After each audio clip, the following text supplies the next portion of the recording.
daftar hadir yang sementara telah ditandatangani oleh anggota DPRD, karena biasanya pasti ada susulan-susulan, dihadiri oleh 37 orang.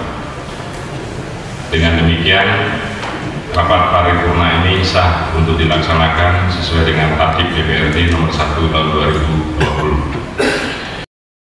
Diawali dengan ucapan Bismillahirrahmanirrahim. Om Wabikinam Astu Nama Sidang rapat paripurna DPRD Kota Malang dengan agenda penyampaian jawaban Wali Kota atas pandangan umum praksi terhadap Raperda tentang perubahan APBD tahun anggaran 2022 pada hari ini Rabu tanggal 7 September tahun 2022 tepat pukul 14:10 waktu Indonesia Barat.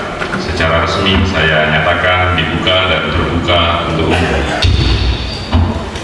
Yang saya hormati Saudara Wali Kota Malang, yang saya hormati saudara-saudara pimpinan dan anggota DPRD, yang saya hormati Saudara Sekretaris Daerah Kota Malang, sebagaimana telah diagendakan oleh Badan Musyawarah DPRD Kota Malang bahwa rapat paripurna yang kita selenggarakan hari ini masih dalam rangkaian rapat paripurna yang kita laksanakan Senin kemarin 5 September 2022. Dan hari ini merupakan rapat paripurna dengan agenda penyampaian jawaban Wali Kota atas pandangan umum fraksi terhadap Raperda tentang perubahan APBD tahun anggaran 2022. Namun sebelum rapat paripurna ini dilanjutkan, terlebih dahulu akan saya tawarkan kepada seluruh anggota DPRD yang hadir bahwa agenda kita pada hari ini adalah penyampaian jawaban Wali Kota atas pandangan umum fraksi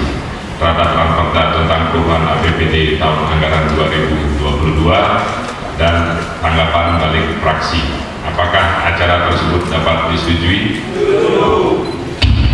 Terima kasih.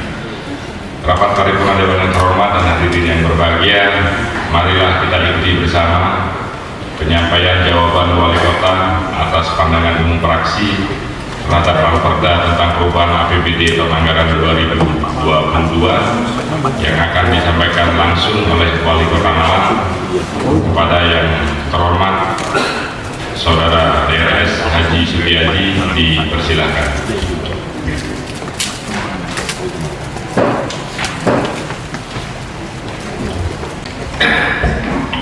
Bismillahirrahmanirrahim. Assalamualaikum warahmatullahi wabarakatuh. Assalamualaikum warahmatullahi wabarakatuh. Selamat siang, tengah sore, dan salam sejahtera bagi kita semua. Salam satu jiwa, salam satu bangsa. OPD merdeka. Mengawali penyampaian jawaban saya terhadap pemandangan umum fraksi-fraksi DPRD Kota Malang yang telah disampaikan pada tanggal 5 September 2022 dalam rangka penyampaian jawaban atas pemandangan umum fraksi-fraksi DPRD Kota Malang terhadap rancangan peraturan daerah Kota Malang tentang APBD perubahan tahun anggaran 2022. Rapat Dewan dan hadirin yang terhormat, selanjutnya secara rinci akan saya jawab pertanyaan-pertanyaan dan menanggapi saran yang disampaikan dalam pemandangan umum fraksi-fraksi DPRD Kota Malang sebagai berikut. 1. Menjawab pertanyaan fraksi PDI Perjuangan tentang pendapatan daerah pada perubahan APBD tahun anggaran 2022 mengalami penurunan sebesar 19.781.942 rupiah dari anggaran sebelumnya. Hal ini tentunya akan sangat mempengaruhi berbagai faktor yang membutuhkan penguatan dari basis ekonomi. Apalagi kenaikan BBM akan sangat mempengaruhi aktivitas daya beli masyarakat. Dapat dijelaskan bahwa penurunan pendapatan dimaksud telah dilakukan penyesuaian terhadap anggaran belanja daerah dengan tetap memprioritaskan peningkatan pertumbuhan ekonomi daerah serta dalam rangka pengendalian inflasi. 2. Menjawab pertanyaan fraksi PDI Perjuangan, fraksi Partai Kebangkitan Bangsa, dan fraksi Gerindra tentang pendapatan asli daerah berubah menjadi 718 miliar Rp28.603.480 atau berkurang sebesar Rp34.767.225.129 dari target awal sebesar Rp752.828.609. Artinya mengalami penurunan sekitar 5%. Tentu hal ini sangat mengkhawatirkan kita semua bahwa PAD kita masih belum cukup kokoh untuk menuju pada kemandirian keuangan daerah atau self supported, sehingga Kota Malang sebagai salah satu basis bonus demografi dan daerah berpotensi ekonomi masih sangat bergantung dari pemerintah pusat. Padahal sangat penting membangun kemampuan ekonomi daerah sebagai upaya optimalisasi public service di Kota Malang. Dapat dijelaskan bahwa Kota Malang merupakan salah satu tiga daerah di Jawa Timur yang berstatus menuju kemandirian fiskal.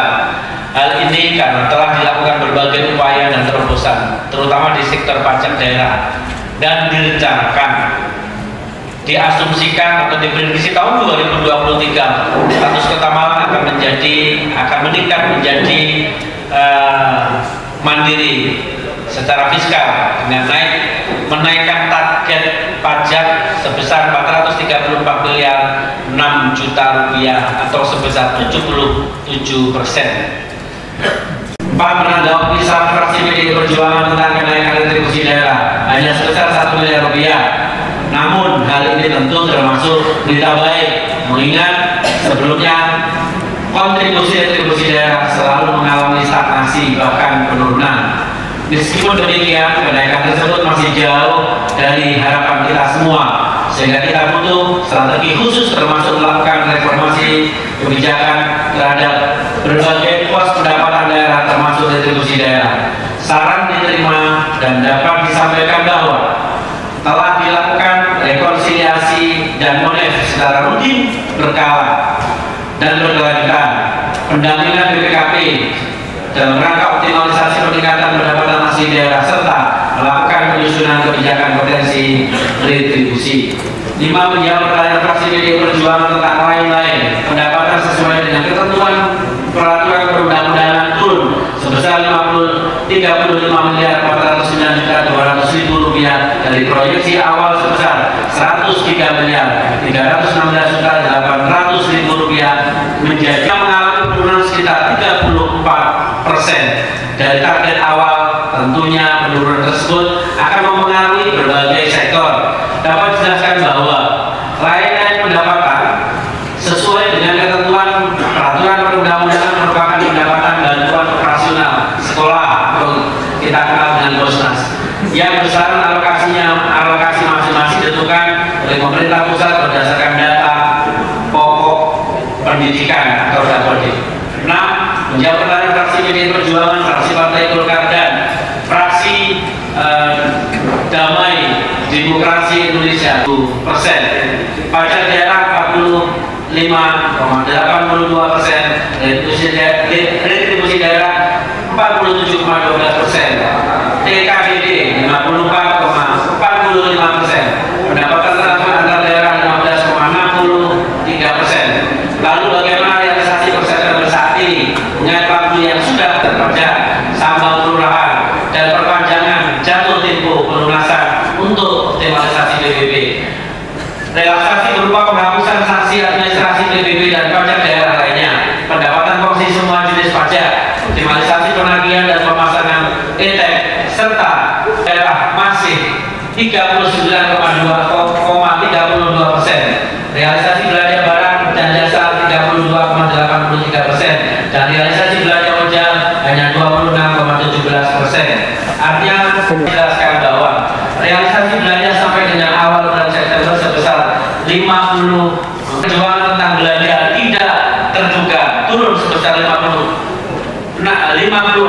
atau Rp47.797.333, sehingga dibutuhkan pembicaraan khusus sebab kondisi ekonomi kita masih sangat instabil. Terus pendapatan transfer yang direalisasikan setelah perubahan APBD ditetapkan, silpa dana BOS, silpa BLUD, serta adanya efisiensi dan selisih dari pagu anggaran dengan nilai kontrak pada kegiatan pengadaan barang dan jasa. Rata-rata yang namanya asumtif ini masih di angka 80-90%. Jadi secara otomatis katakan kalau dana transfer kita 1 triliun, 3, berarti kita tidak berani langsung pendapatan sakaran 1 triliun, 90% berarti pasti kompetensi manajerial dan kompetensi sosial kultural sesuai dengan Undang-Undang 5 tahun 2014 tentang aparatur sipil negara. 28 menjawab pertanyaan fraksi Partai Kebangkitan Bangsa terkait pembinaan dan yang dilakukan pemerintah Kota Malang terhadap pelaku UMKM di Kota Malang. Dapat dijelaskan bahwa pemerintah Kota Malang telah melakukan pembinaan meliputi A. Peningkatan kemampuan pengelolaan usaha melalui kegiatan klinik bisnis, pendampingan usaha, dan rumah kurasi. B. Peningkatan kompetensi sumber daya manusia melalui pelatihan-pelatihan. C. Peningkatan keterampilan dan fasilitasi sertifikasi kompetensi. D. Penguatan desain dan teknologi melalui kegiatan riset dan inovasi, pengembangan produk, bantuan peralatan bekerja sama dengan perguruan tinggi. E. Fasilitasi perizinan usaha seperti NIB, IUMK, PRT, merek halal, SNI, BP POM, Nutrisilva. F. Penguatan branding produk UMKM melalui kegiatan pencitraan, podcast, profiling, dan lain-lain. G. Penguatan pemasaran melalui kegiatan temu bisnis antar pelaku usaha dengan retail, pameran, kerjasama dengan platform e-commerce. H. Mendorong pelibatan UMKM dalam pengadaan barang dan jasa. Saat ini kemarin kita mendapatkan penghargaan karena dari 38 daerah Malang termasuk masuk ke penjuru paling tinggi di angka kurang lebih 7 miliar. Dan saat ini mohon izin Pak Ketua dan para anggota, kami lagi nyusun aplikasi agar kewajiban ASN harus belanja di UMKM. Nanti kami tingkatkan mungkin golongan 1 500 dan sampai nanti kita akan buka. Maka ada kewajiban bagi kita untuk mengawasi, mengkurasi UMKM yang ada di daerah, sehingga kalau itu dilakukan maka perputaran belanja ASN saja kalau dibuat 500 atau ratanya 1 juta, jumlah ASN kita jumlah ASN kita itu 7 ribuan, 7.000, belum nanti P3K. Insya Allah kurang lebih perputarannya per tahun yang dibelanjakan ke UMKM tidak kurang dari angka 50 miliar, dan ini harapannya nanti akan menggerakkan ekonomi kerakyatan kita semua.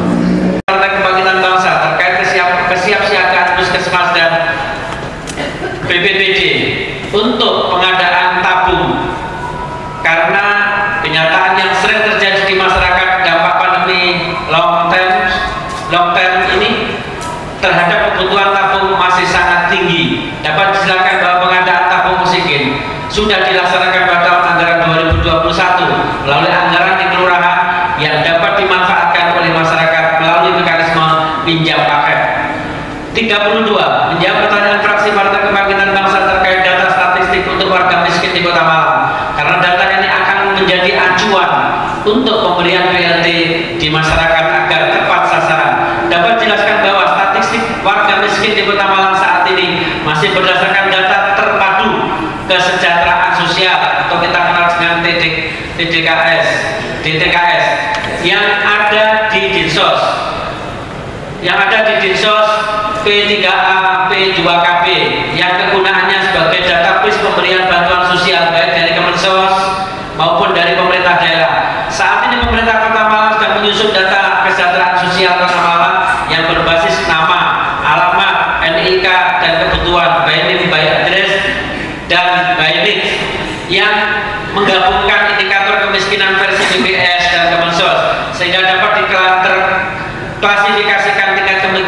kemiskinan dan kebutuhan intervensi program untuk warga miskin di Kota Malang. 33 menjawab pertanyaan fraksi Partai Kebangkitan Bangsa dan fraksi Gerindra dengan akan diserah terimakan berikut fungsinya terhadap MCC Kota Malang, kemudian terkait dengan OPD yang ditunjuk sebagai penanggung jawab pengelola, kemudian bagaimana skema pengelolaannya serta keterlibatan terhadap pelaku UMKM lokal di Kota Malang. Dapat dijelaskan bahwa Gedung Malang Creative Center akan dikelola oleh Dinas Koperasi, Perindustrian dan Perdagangan selaku penanggung jawab sesuai dengan tugas dan fungsi, kerjasama dengan Perumda Tugu Aneka Usaha, sedangkan keterlibatan UMKM, pelaku UMKM dan ekonomi kreatif di bawah koordinasi Dinas Koperasi, Perindustrian dan Perdagangan. Nanti ini kalau untuk kerjasamanya ini masuk pada BAKD ya. Jadi karena nanti yang di appraiser itu adalah yang mau dikerjasamakan dan itu menjadi aset daerah, tapi untuk pengelolaannya nanti akan dikomandani oleh tusinya adalah tusi Kopindak.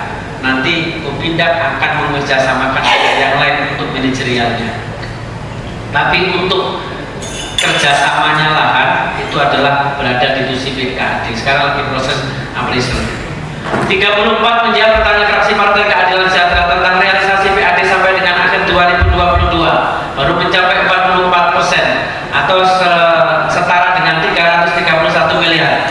Hal ini tentu akan menjadi masalah apabila tidak bisa mencapai target sampai dengan akhir tahun 2022. Oleh karena itu fraksi PKS mempertanyakan terkait strategi apa yang akan ditindaklanjuti, akan dilakukan untuk meningkatkan pajak daerah yang memiliki porsi terbesar pada pajak daerah terbesar dan pajak daerah yang masih kecil perolehannya. Dapat dijelaskan bahwa strategi yang dilakukan untuk peningkatan pajak daerah yang memiliki porsi terbesar dan pajak daerah yang masih kecil perolehannya telah dilakukan berbagai upaya antara kegiatan kebiasaan sadar pajak, sambang kelurahan, dan perpanjangan jatuh tempo pelunasan untuk optimalisasi PPP, realisasi berupa penghapusan sanksi administrasi PPP dan pajak daerah lainnya, pendapatan potensi semua jenis pajak, optimalisasi penagihan dan pemasangan e-tag, serta penyampaian himbauan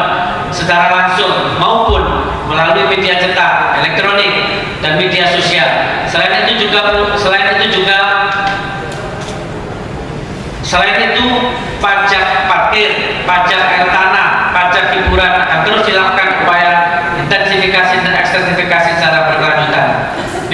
Sinergitas dan kolaborasi antara lini yang dibangun meningkatkan PAD. Dapat dijelaskan meningkatkan PAD adalah dengan melakukan satu, fasilitasi kerjasama di bidang perpajakan daerah dengan Bank Jatim, Kejaksaan Negeri Malang, Badan Pertanahan Nasional Kota Malang, Kanwil DJP Jatim 3, Kantor Pelayanan Pajak Pratama Utama Malang Utara dan Selatan, Perusahaan Listrik Negara, Ikatan Pejabat Pembuat Akte Tanah, serta perangkat daerah pemerintah Kota Malang yang terkait.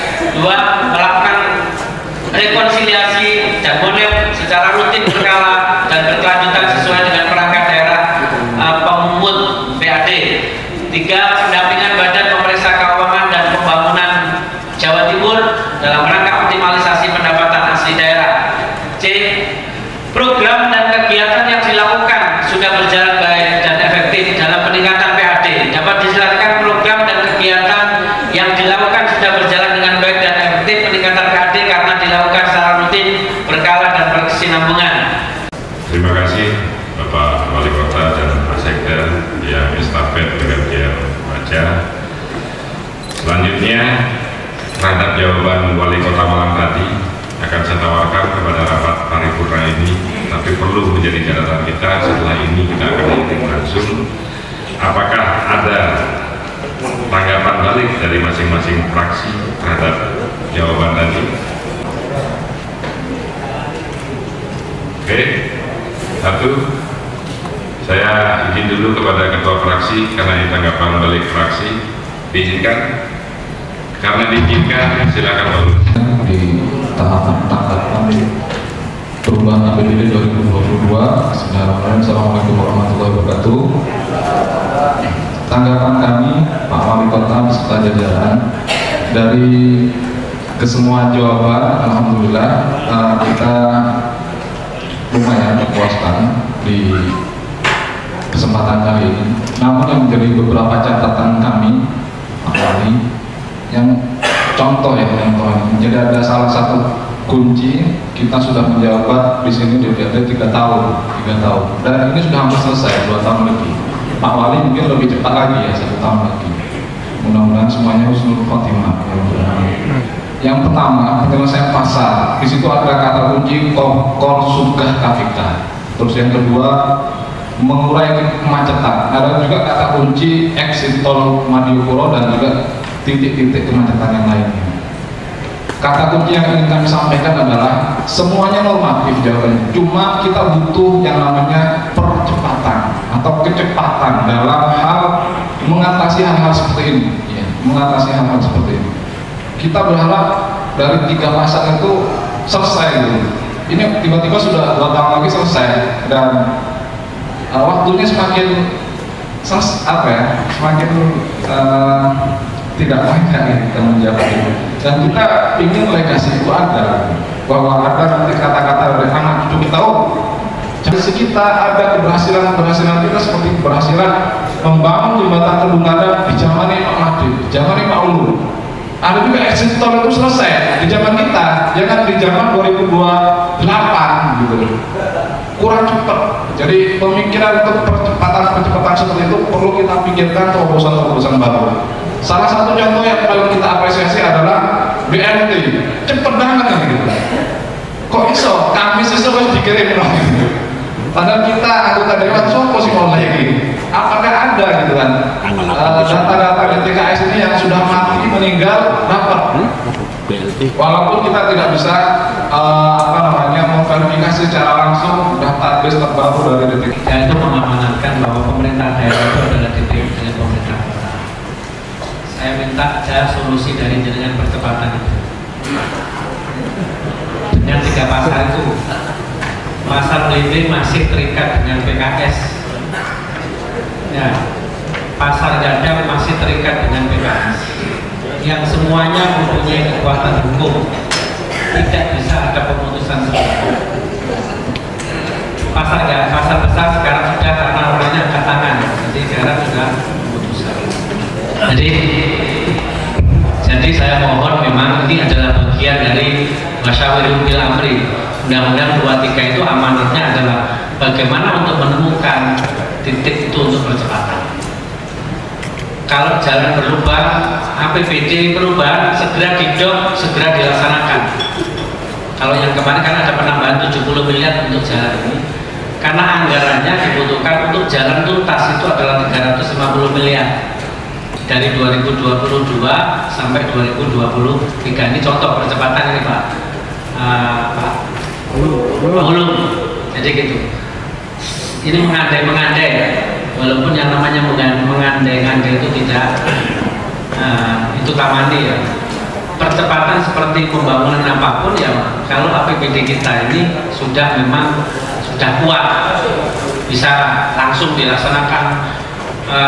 Underpass untuk kemacetan, kalau itu APBD kita bisa ada pusat, kita cari ke pusat, langsung dikerjakan dan selesai. Jadi saya beberapa hari ke Jakarta sebenarnya dalam rangka untuk mencari solusi percepatan itu, ya.